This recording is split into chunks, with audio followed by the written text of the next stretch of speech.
In the name of Allah, the most merciful and beneficent, my dear viewers, Assalamu alaikum.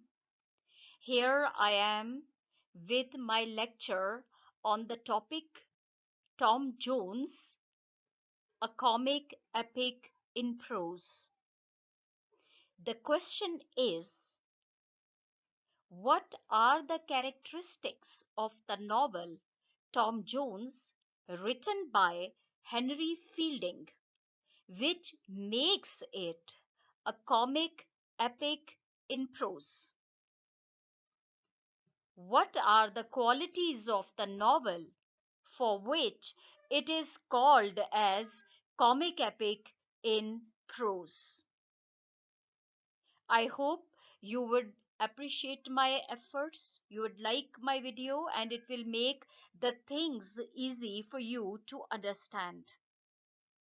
Please, I request you at the same time, don't forget to press like button, share it with others, subscribe it if you have not subscribed it before, and I'll be waiting for your kind comments as well.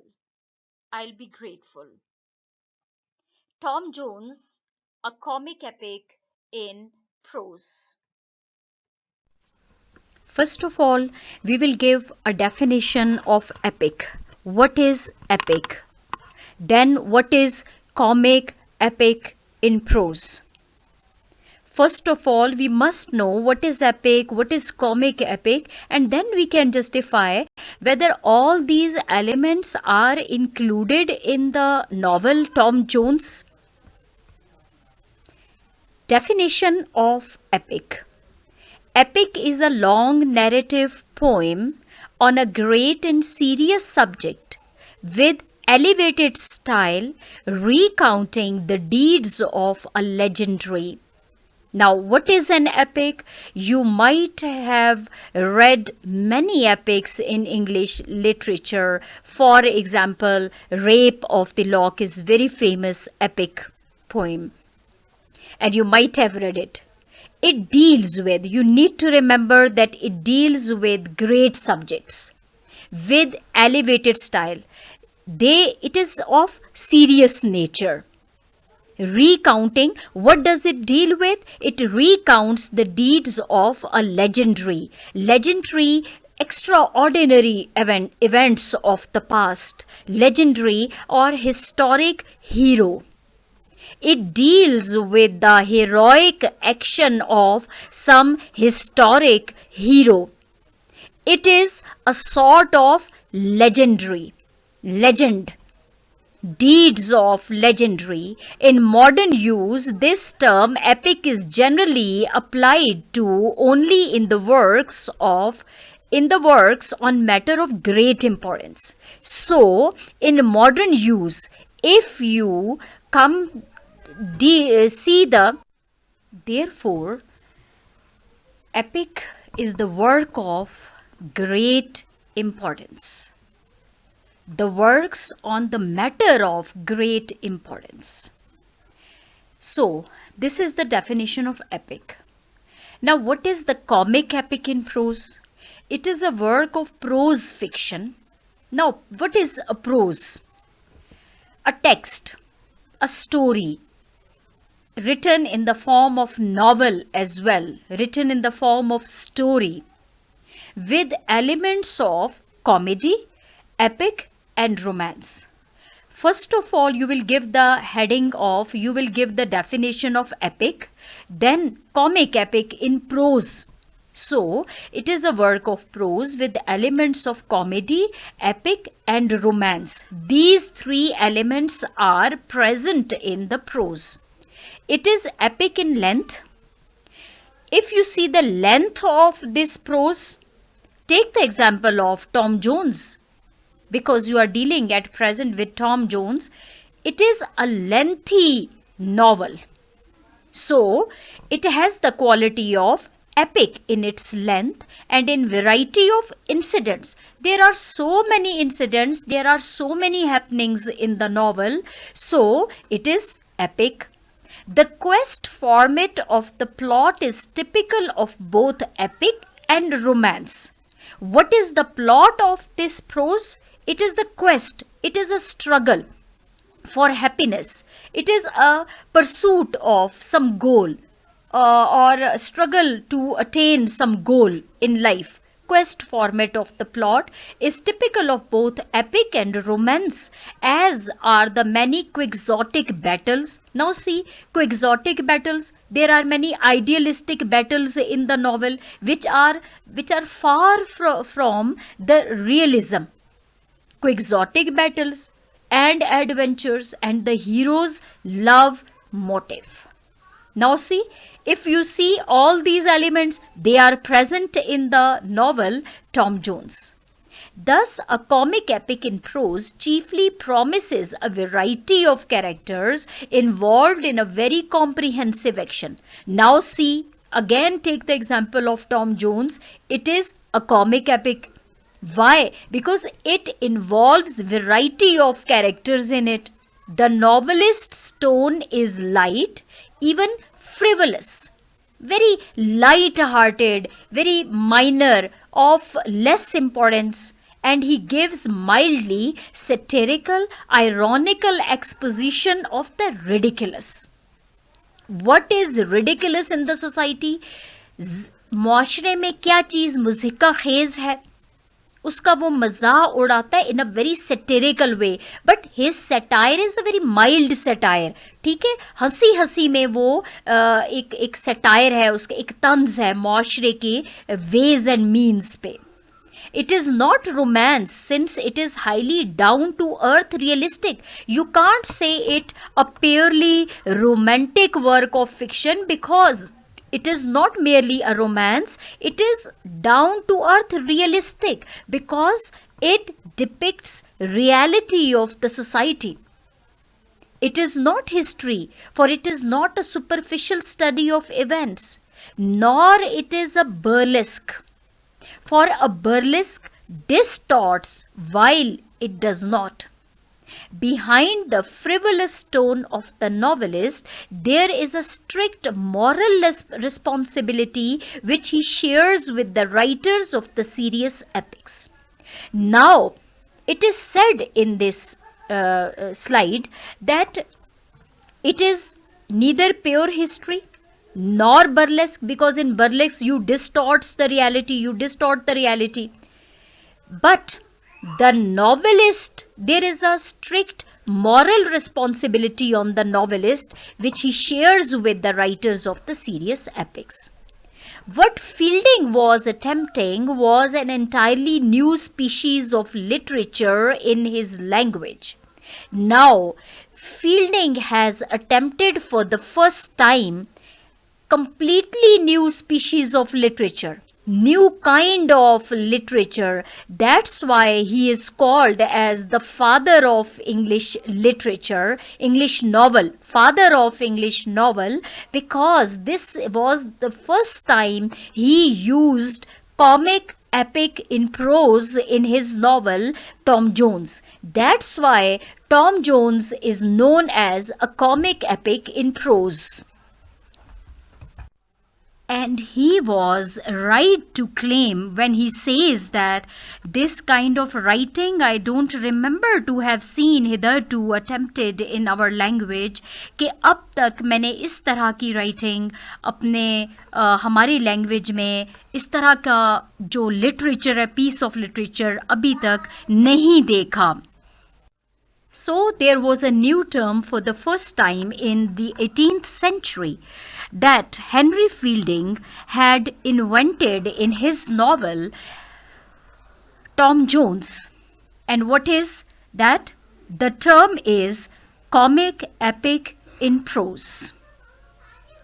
First of all, you will give the definition of epic. Then, what is the comic epic in prose? What are the features of the comic epic in prose? Now, coming to the comic tone in Tom Jones, coming to the novel now, that is Tom Jones. The comic tone of the novel is established from the very beginning when Mrs. Wickens, Deborah Wickens, unexpectedly summoned by her master, confronts him in what she thinks to be a grossly indecent dress for a gentleman, an ironic comment on the prudence of decency in dress, and gives a loud shriek. Now see, the comic tone comes in the very beginning when Mrs. Wickens was called by his master at that odd timings of the night, because he wanted to show her a little child, an infant, on his bed. Squire Allworthy's confidence in the rightness of his judgment. Now, Squire Allworthy, but his confidence in the rightness of his judgment, that he is a very good judge of men, although in reality he was not. वो ये सोचता था कि वो इंसानों को बेहतरीन तौर पे जज कर सकता है, और वो अपनी जजमेंट पास कर देता था लोगों पे, उनके डिफरेंट मैनर्स पे, उनके वेज पे, उनके एटिकेट्स पे अपनी जजमेंट भी पास कर देता था. His insistence on meting out justice and his expulsion both of Tom Jones and Partridge, ironically revealing an utter lack of insight into human nature. Now, what does he do? He expels, he banishes Tom Jones and Partridge. वो उनको मुल्क बदर कर देता है. It ironically reveals, ये तंज है, ये रिवील करता है, ये जाहिर करता है lack of insight into human nature, कि ह्यूमन नेचर में उसके कोई भी उसका लैक ऑफ इंसाइट था, लैक ऑफ नॉलेज था, and treated quite lightly. In book 2, we have a highly comic description of the battle between Partridge and his wife. This is, I think, I must say, the most ironical part, comical part of the play, that is the battle between Partridge and his wife, which is sparked off by Mrs. Partridge's suspicion that her husband is the foundling father. She attacks the poor schoolmaster with tongue, teeth, and hands, reducing him to a bloody wreck. Wreck and means very miserable sort of person, but feeling tired of his exercise, falls into a fit of weeping and succeeds in winning the sympathy of neighbors. Now see, this is the comical part of the novel, that is the battle between Partridge and his wife, and she uses her tongue, teeth, and hands and turn that poor fellow into a bloody wreck, winning the sympathies of the neighbors. The same book gives a graphic description of Captain Blifil's ecstatic pleasures, that he meditates deeply upon the early death of Squire Allworthy. Now see, there is another comic part of the novel. You might have read that when Captain Blifil, he walks outside in the lawn and continuously meditating upon the early death of Squire Allworthy, so that he can have all the wealth of Squire Allworthy. And while thinking about the death of Squire Allworthy, what might bring his death, how could he die at as soon as possible, it is quite amusing to note that it is the captain himself who dies and not the squire. While meditating upon the death of the Squire Allworthy, he himself dies at the spot. Now, this is the comic part of the play. It is amusing to note that it is the captain himself who dies and not the squire.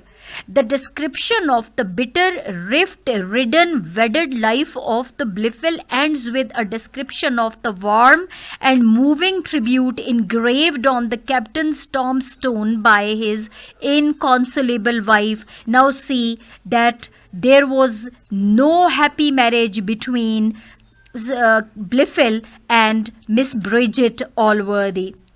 They were quite different from each other. Their viewpoints on religion, on faith, were quite different from each other. But when he dies, Miss Bridget Allworthy remains on bed for a long time in grief, And it was written on the tombstone that by his inconsolable wife. This is a very quiet but very effective comic touch. In his preface to Joseph Andrews, Fielding says that the only source of the true ridiculous is affectation, and affectation proceeds from either vanity or hypocrisy. Now see, this is a very important point given by Henry Fielding. He says that true ridiculous comes from affectation. What is affectation? False display of the things. Artificial show. Artificial mannerism. You can use these words in it while writing it. Artificial mannerism, false display, artificial show. To exhibit what is not real, to exhibit what is not natural. So it is true ridiculous. He says that मजाक कैसे आता है? वो affectation से आता है. जब आप false show कर रहे होते हैं, झूठी मूठी आप चीजें बयान कर रहे हैं, acting कर रहे होते हैं आप, the true ridiculous is affectation. And what affectation comes from, proceeds from? It proceeds from vanity or hypocrisy. आप उसी वक्त फॉल्स शो प्रेजेंट कर रहे होते हैं जब आपके अंदर वैनिटी होती है, जब आपके अंदर हिपोक्रेसी होती है. You are not real from inside out. I hope the lecture on this slide is clear to you. The comic tone in Tom Jones. Tom Jones में जो comic elements हमें मिलते हैं वो क्या हैं? Now Captain Blifil's conjured up pleasures seemingly magical or to generate an image or ideas in one's mind. He was conjuring up pleasures. He was thinking about the pleasures of the death of Squire Allworthy, betray this vanity, while the epitaph is sheer hypocrisy and Fielding. And then on his death, the epitaph which showed the words, the phrase, his inconsolable wife, कि उनकी उसकी ऐसी wife जिसको अभी तक console नहीं किया जा सक रहा, जिसको सब्र नहीं आ रहा. It is a sheer hypocrisy, and Fielding uses both of them to produce good comedy. Now see, this is a great comedy, greatest piece of comedy ever produced in the history. Now in book 5, Tom's Baker's celebration of his parson's recovery and his indiscreet sexual rivalry with Molly that results in a quarrel with Blifil, Squire and Thockham produces interesting comedy. Now in book 5, you might have read when Tom and Molly were in the thickest. They disappeared into the thickest when there appeared Blifil, Squire and Thockham. They all came there at the sight and it produced interesting comedy. The unexpected arrival of Squire Weston and the miscalculated cause of Sophia's fainting in the light of the amorous encounter that had already taken place between Tom and Sophia appears quite amusing.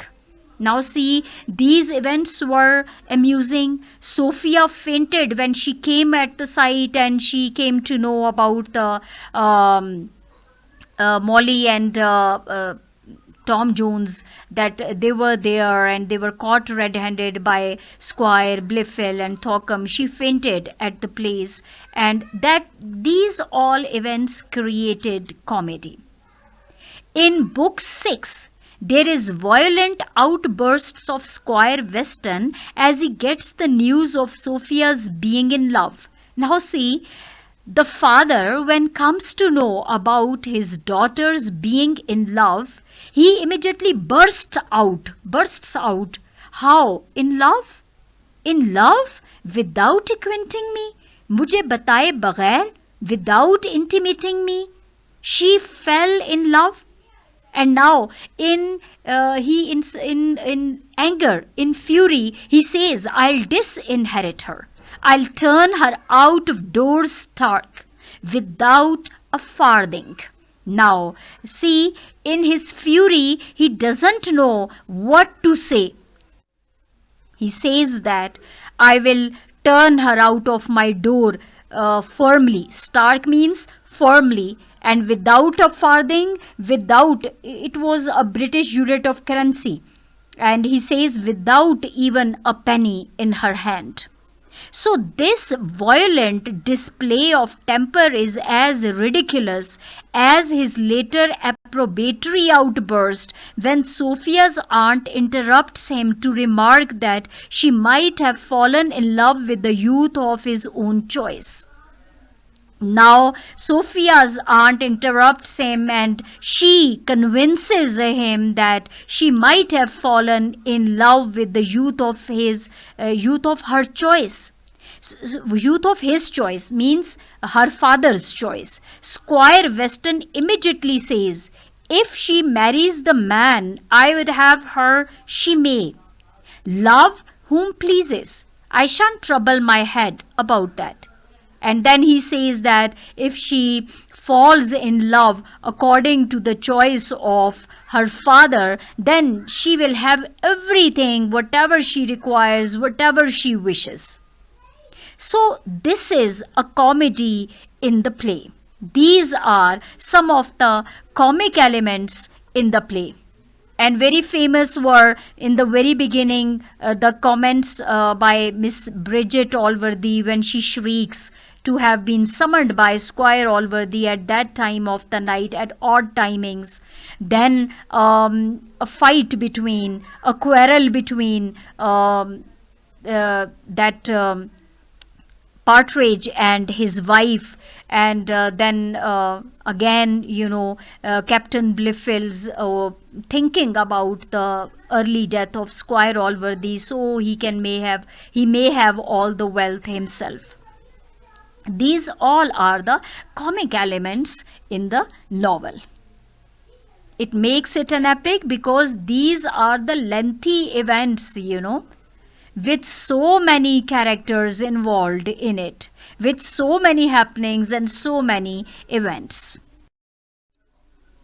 Now, the meeting between Blifil and Sophia in the same book is also dealt with in a comic spirit. Nobody speaks for the first quarter of an hour. He says that when Sophia and Blifil went to meet each other, with the first quarter of an hour, they kept on walking and walking without speaking even a single word.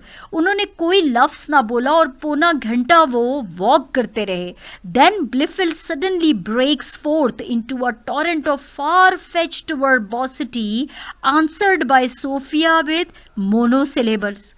Then comes another character who interrupts them, who interferes by speaking, by breaking forth the torrents of the words, the torrents of the sentences. वो बोलता ही चला जाता है, and Sophia replies him, answers him with monosyllables, with one word or the other, like yes, no, that, this, monosyllables. So this meeting has a parallel later in the encounter between Sophia and Lord Falmer. The same meeting happened between Sophia and Lord Falmer later in the chapters, which produces comedy in a mock tragic frame. So the stereotyped extravagance of Lord Falmer's declaration and the fortuitous rescue of Sophia cannot be mistaken for tragedy. He says, but it may not be a tragedy. Tom and his companion, the dishevelled Mrs. Waters, enter the Upton Inn, and the landlady, apprehending a gross violation of the sanctity of the premises, abruptly pounces upon them. Now, when Mrs. Water she enters into the Upton Inn, she was dishevelled. Mrs. Water at time was disturbing, having in a disturbed hair and dress, and now landlady she pounces upon them immediately by saying that you are violating the sanctity or piousness of my inn. The ensuing battle involves soldiers of both the sexes. The weapons include the tongue, the broomstick, the cudgel, and the first. So he says that there was a battle between the soldiers of both the sexes, including men and women. And what were the weapons? Tongue, ब्रूमस्टिक, झाड़ू थे, वो अपनी जुबान से बोलते जा रहे थे, झाड़ू से, डंडों से. And this is fist, FIST, fist. This fight over another of amorous nature follows. Now see, he says that once this fight was over, another followed it. Amorous nature, that is inclined or having a propensity to love or affectionate kind of battle followed. As Tom gets busy with the beef and the ale, his fair companion starts playing her artillery to subdue him. So Fielding employs mock heroic style and diction to describe this battle of wits. He even invokes the graces before he begins this description.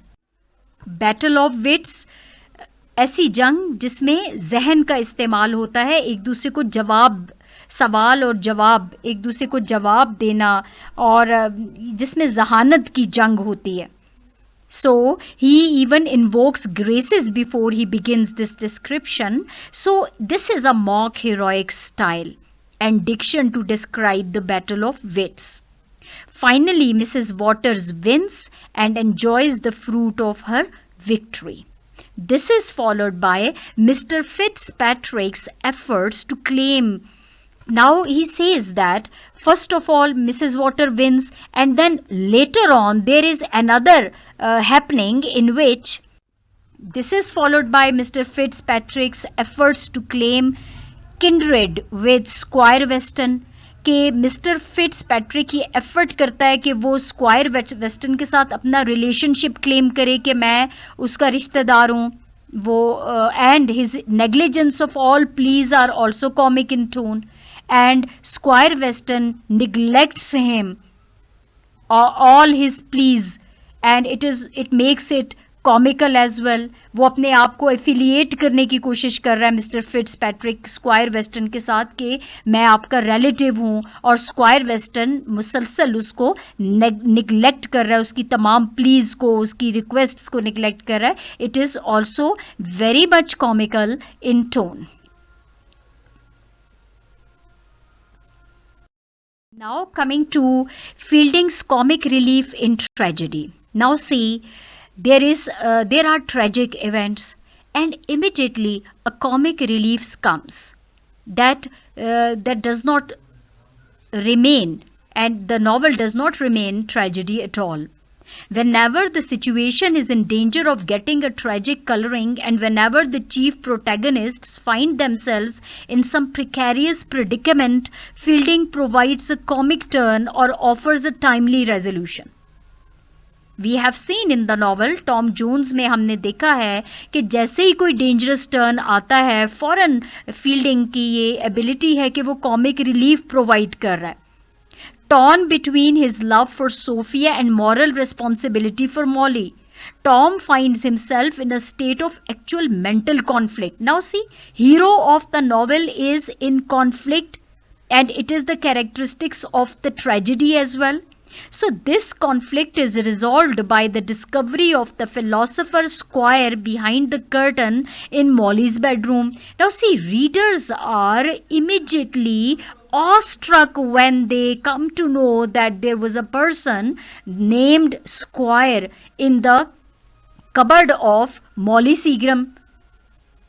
But immediately a comic relief comes at that time. The whole scene ends practically in a farce. लेकिन क्या हुआ कि ये तमाम scene जो है वो फौरन से ये immediately मज़ाह में बदल जाता है. Farce is मज़ाह. This pattern is repeated in London when Lady Bellaston is behind the curtain and honor is indulged in scurrilous denouncement, and later when honor is behind the curtain and Tom Jones' meeting with Lady Bellaston is interrupted by the appearance of Nightingale in between the two ladies and their subsequent reconciliation of a hilarious comedy.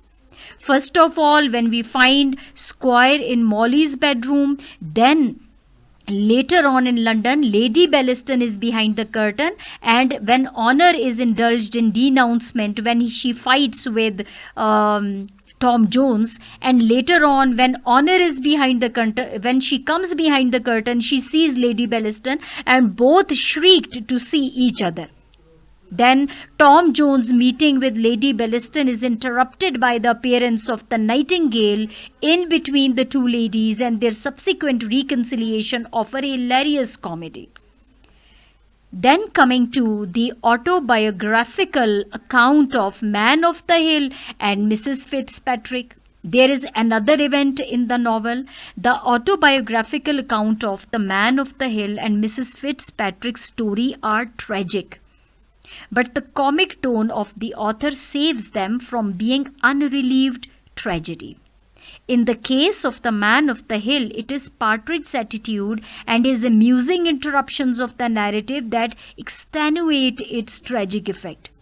Man of the हिल के case में ये partridge का ही attitude था और उसकी जो amusing या comic interruptions थी उसने इसके ट्रेजिक इफेक्ट्स में एक रिलीफ पैदा किया. While Mrs Fitzpatrick's account being a parody of sentimental romance contains within itself many comic possibilities. So, you people have to mention autobiographical account of the Man of the Hill and Mrs. Fitzpatrick. I hope it is clear to you that it is Fielding's quality to provide comic relief in whenever the tragic elements or tragic happening occurred. Fielding's handling of characters, how he handles his characters. Fielding's handling of his characters also has a touch of the comic. The excessive solemnity of Squire Allworthy and its ironic implications have already been commented upon. Now see that he is so much serious, solemn, very serious and sober sober sort of person. So very solemn, very serious, very sober. It is, exaggerated. It has exaggerated the qualities of Squire Allworthy. So Squire Weston is portrayed purely in the comic vein. His violence, on the one hand, Squire Allworthy is highly serious, sober, solemn, but on the other hand, Squire Weston is he is portrayed in comic vein. His violence is more amusing than horrifying when he becomes angry or furious at something, he becomes amusing at that time instead of becoming horrifying. So it is really interesting to know how he abandoned the furious pursuit of his daughter and joins a party of fox hunters since it is such a fine day for hunting. So the moral scruples of Tom and the justification he gives for his involvement with Lady Bellaston have a comic touch. Now see, gallantry to the ladies was among his principles of honor. He says that the portraying of characters has its comic effect. Now, says Fielding, and he held it as much incumbent on him to accept a challenge to love as if it had been a challenge to fight. It is said for Tom Jones that he used to accept the challenge to love as it was a challenge to fight. Even the hypocrisy and villainy of Squire Thorcombe and Blifil are unfolded through comedy rather than was too genial to attempt a satire or a lampoon. Thorcom or Squire Thorcom and Blifil, they are their characters, their hypocrisy, their villainy is unfolded through comedy. Now see, Squire was the teacher of both Blifil and Tom Jones. वो उन दोनों का teacher था. But what happened when he was exposed? When he fell down. He fell down from the cupboard of Molly. So it was a comic element, although he was a serious sort of character. So Tom Jones is epical in scale. In its length, it is also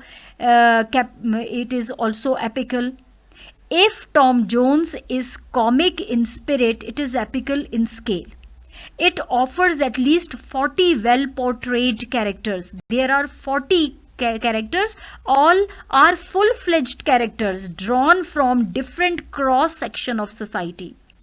There are lords, justices of peace, lawyers, servants, highwaymen, parsons, innkeepers, soldiers, gypsies, country squires, and many others. So, Tom Jones is epical in scale as well. Now, the prose in Tom Jones. In prose, is not merely a tag to fill out the phrase comic epic in prose. It was a well-known belief that poetry is appropriate to the expression of the more elevated thoughts and the celebration of great actions. In prose, plant us firmly once and for all in the ordinary world with which Fielding was primarily preoccupied. So, prose attaches us, connects us with the happenings of the ordinary world. As a realist attempting a comic epic, he found prose with a comic turn given to its phrase as a very suitable medium, although when he goes really high in Tom Jones, his prose turns lyrical and soars high like an archangel. His prose turns lyrical and soars high like an archangel brooding over mankind. Archangel, a powerful angel that leads many other angels, high in its rank. Epic unities in Tom Jones, Fielding also shows his concern for the epic unity. The headings of the various books indicate the time taken by the action described in them. Book 1 tells us as much of the birth of the foundling as is necessary. Epic unity means that it is time, the time, age, period are well organized. Book 2 and 3 summarize events till Tom is arrived at the age of 17. Book 4 is described. Now book 2 and 3 summarize events till Tom is arrived at the age of 17. Book 4 is described as containing a year. Material is given in the first 4 books. The action is made to come well within a year. The action in all the important epics, the Iliad, the Odyssey, the Aeneid is completed within a year. So there we find epic unities in the novel Tom Jones. The action is comprehensive and well extended in space. It includes within its folds the countryside, the highways, and the great urban society of London. The rural as well as the urban society is portrayed almost in its entirety. The action is so distributed that 3 units consisting of 6 books each strictly observe the unity of place as well.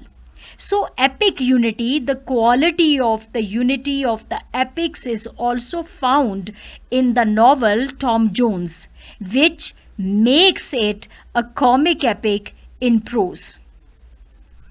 So the prose in Tom Jones says that it was a well-known belief that poetry is appropriate to the expression of the more elevated thoughts and celebration of great actions.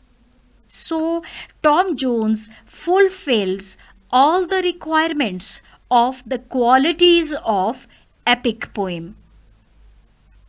Comedy, all the characteristics of epic, and it is a work of prose as well, with almost so many chapters and so many characters, many events, and many happenings in the same novel. We can confidently say that Tom Jones fulfills all the requirements of the being comic epic in prose. I hope it is understood by you. Organic unity of the action as well, but the action of the novel is given an organic unity which is far more important than mere bringing the major action within a certain time limit or observing the unity of place in three different sections of the novel. Tom Jones is not a chronicle and its action is constructed according to dramatic principles. Everything turns about a single action, the discovery of a child in Squire Allworthy's bed and the resolution of the mystery of its parentage. But for two digressions, the story of the Man of the Hill in Book 8, Mrs. Fitzpatrick account, the novel has a single, whole, organically perfect action. And even the two digressions have a certain thematic relevance and are strictly in accordance with the epic tradition. जहाँ पे दो digressions हुई हैं, बाकी सारा dramatic novel has a single perfect action. Organic action, organically perfect action. सिर्फ दो जगह पे हमें डाइग्रेशंस नजर आती हैं. वो एक story of the man of the hill book 8 में है और मिसेस फिट्जपैट्रिक अकाउंट है. वो उनके अलावा बाकी there is a unity of action and even the two और ये जो दो डाइग्रेशंस जो हैं it have a certain thematic relevance है उनकी भी accordance with the epic tradition, और ये भी एपिक ट्रेडिशन में ही आता है. If we refer to Aristotle's original triangulation, we find that non-dramatic equivalent of the comedy is lampoon, of tragedy, epic. With the new opening before him, Fielding takes cross bearings on the old landmarks and attempts a comic epic. So in prose gives him a third bearing and his triangulation is complete. He leaves an old track but he does not get lost. W. L. Renwick in Essays and Studies rightly remarks, in that great phrase, comic epic in prose, Fielding evoked a critical tradition, claimed his authority, asserted a right of the new to the craft of the comedy and the dignity of the epic, and assumed moral responsibilities of both along with the freedom of prose. Thank you. I hope you have liked this video. Please press like button, share it, subscribe it. I'll be waiting for your kind comments. If you have any question, please ask in your comments. Thank you so much.